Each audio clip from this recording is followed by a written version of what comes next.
کہیں نہ کہیں آپ کو کوئی نہ کوئی پارٹی آپ کو دکھائی دے گی, اور ہر ضلع کا کراچی کے اندر الگ الگ آپ کو سینیریو دکھے گا. مثال کے طور پہ ملیر کی سیٹوں کا الگ بیہیویئر ہے, ضلع وسطی کی سیٹوں کا الگ بیہیویئر ہے, شرقی کی سیٹوں کا الگ بیہیویئر ہے, جنوبی کے اندر جو ہے وہ ڈیفنس کی سیٹ کا الگ بیہیویئر ہے, ساتھ ہی آپ اگر لیائی کی سیٹ پہ چلے جائیں تو اس کا ایک الگ بیہیویئر ہے, پھر آپ کماڑی چلے جائیں تو وہاں پر جو ہے وہ آپ کو مختلف صورتحال نظر آئے گی.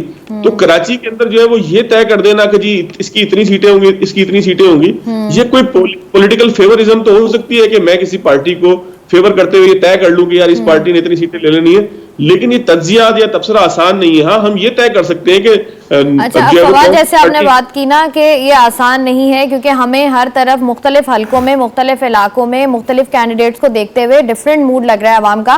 ایک سوال بہت ضروری ہے ہر انسان میں ہے کہ آنے والی حکومت جو ہے وہ ایک کمزور حکومت ہوگی یا ایک مضبوط حکومت ہوگی. اس کا جواب میں آپ تینوں سے لوں گی, لیکن یہاں پر جو ہے وقت ہوا ہے بریک کا, ہمارے ساتھ رہیے.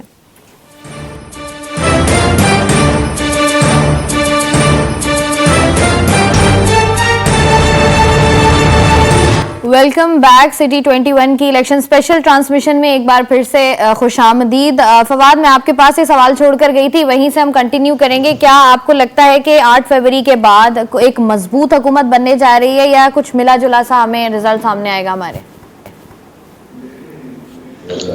دیکھیے, میں اگر تھوڑا سا اس سوال کو اور آسان کروں کہ حکومت کس کی ہوگی اور اپوزیشن میں کون ہوگا, تو محسوس ہی ہو رہا ہے پنجاب کی صورتحال, پنجاب بنیادی طور پر, پنجاب اور خاص طور پر سینٹرل پنجاب, یہ وہ فیکٹر ہیں سینٹرل پنجاب خاص طور پر کہ جو پاکستان میں حکومتیں بنانے اور بگاڑنے کا سبب بنتے ہیں. تو سینٹرل پنجاب کے اگر علاقوں کی بات کی جائے, یہاں جو الیکٹیبلز ہیں اور جو ووٹر ہیں وہ ان کا زیادہ انکلائن مجھے نظر آتا ہے پاکستان مسلم لیگ نون کی طرف. اس کا مطلب یہ ہے کہ نون لیگ ایک حکومت بنائے گی اور ایک اپوزیشن موجود ہوگی جو پاکستان پیپلز پارٹی کی ہو سکتی ہے. اب اس پہ امید ہوتی ہے کہ پاکستان پیپلز پارٹی امید رکھتی ہے کہ وہ حکومت بنائے گی اور نون لیگ جو ہے وہ اپوزیشن کا پارٹ بنے گی. یہ وائس ورثہ ہو سکتا ہے, لیکن جو کینڈیڈیٹس کا ماضی ان کے اوپر تبصرہ تجزیہ بنتا ہے وہ بڑا آسان سا ہے کہ محسوس ہی ہوتا ہے کہ پاکستان مسلم لیگ نون حکومت بنائے گی, اور ساتھ بہت سے آزاد امیدوار کے ساتھ ساتھ استحکام میں پاکستان پارٹی دائیں بائیں سے لوگ. پھر ایم کیو ایم کے ساتھ جو اتحاد تھا اس کا بھی پرپز یہی تھا کہ ایم کیو ایم کی جو سیٹیں ہیں, جتنی بھی سیٹیں ہوں, وہ ان کی گود میں آ کے گریں پاکستان مسلم لیگ نون کی جب وہ حکومت بنانے کی طرف جائے. تو اگر بغیر اسٹیٹس کو دیکھے تبصرہ کریں یا سمجھنے کی کوشش کریں تو پاکستان میں آنے والے وقتوں میں حکومتیں اسی طرح کی کمزور دکھائی دیتی ہیں. لیکن محسوس ہی ہوتا ہے کہ شاید مسلم لیگ نون کچھ ایسے انتظام کی طرف چلے جائے, مختلف پارٹیوں کو ساتھ ملا کے, آزاد امیدواروں کو ساتھ ملا کے, کہ جس کی بنیاد پر ان کی حکومت اتنی کمزور نہ ہو کہ جو ہم توقع کرتے ہیں. کیونکہ آنے والے دنوں میں پاکستان کو معاشی اصلاحات کی ضرورت ہوگی, اور معاشی اصلاحات کے لیے ضروری ہے کہ کوئی ایک ایسی حکومت موجود ہو کہ جس کے پاس اتنی اکثریت ہو کہ جس کی بنیاد پر وہ انیشیٹوز لے سکے. اگر پاکستان میں کوئی بہت ہی ہنگ قسم کی پارلیمنٹ آ جاتی ہے اور کوئی ایسی حکومت آ جاتی ہے کہ جس کے پاس جو ہے وہ سیٹیں نہیں ہوتی اور جو عمران خان صاحب کی طرح بلیک میل ہی ہوتی رہتی ہے جس طرح سے وہ ہوا کرتے تھے کہ ان کو الیکشن جتوانے کے لیے, ان کو بجٹ پاس کروانے کے لیے بھی جو ہے وہ کسی سہارے کی ضرورت ہوا کرتی تھی, تو پھر تو پاکستان میں معاشی اصلاحات سے لے کے سیاسی معاملات کو چلانا, سمجھانا, سکھانا یہ بہرحال مشکل ہوگا. فواد, آپ ہمارے ساتھ ہی موجود ہیں, حفیظ صاحب ہمارے ساتھ موجود ہیں, ان سے کوئکلی میں پوچھنا چاہوں گی ایک سوال. ساتھ آپ کچھ پوچھنا چاہیں گے؟ میں آپ ابھی جو بات کر رہے تھے وفاق کی, اور یقینی طور پہ پنجاب, سینٹرل پنجاب اس کے اندر بڑا فیکٹر ہوتا ہے جس سے ہمیں پتہ چلتا ہے کہ نیشن وائڈ کیا ہونے والا ہے. اگر میں اس کو تھوڑا محدود کر کے سندھ کی طرف لے آؤں تو اس وقت سندھ میں کیا صورتحال دیکھ رہے ہیں کہ 18 میں جس طریقے سے حکومت بنی وفاق کے اندر بھی اور سندھ میں, کیا اس دفعہ صرف نام ہی چینج ہوں گے یا سندھ کے اندر کچھ حالات بھی, سیاسی حالات بھی چینج ہوتے ہوئے دکھائی دے رہے ہیں؟ دیکھیں, میں الیکشن کی کوریج کی غرض سے سکھر بھی گیا, لاڑکانہ بھی گیا, شکارپور بھی گیا, خیرپور بھی گیا, اس سے متصل سارے علاقوں کے اندر ایک ایک حلقہ میں نے کور کیا. وہاں پہ لوگوں سے بات چیت کی, کینڈیڈیٹ سے بات چیت کی, خورشید شاہ ہوں, نفیسہ شاہ ہوں, جو ہے وہ نثار کھڑو صاحب ہوں, وہاں پہ چانڈیو سردار ہوں. میں نے کوشش یہ کی کہ میری سب سے وہاں پر بات چیت بھی ہو, بات چیت ہوئی بھی, ریکارڈنگ بھی ہوئی, سب کچھ ہوا.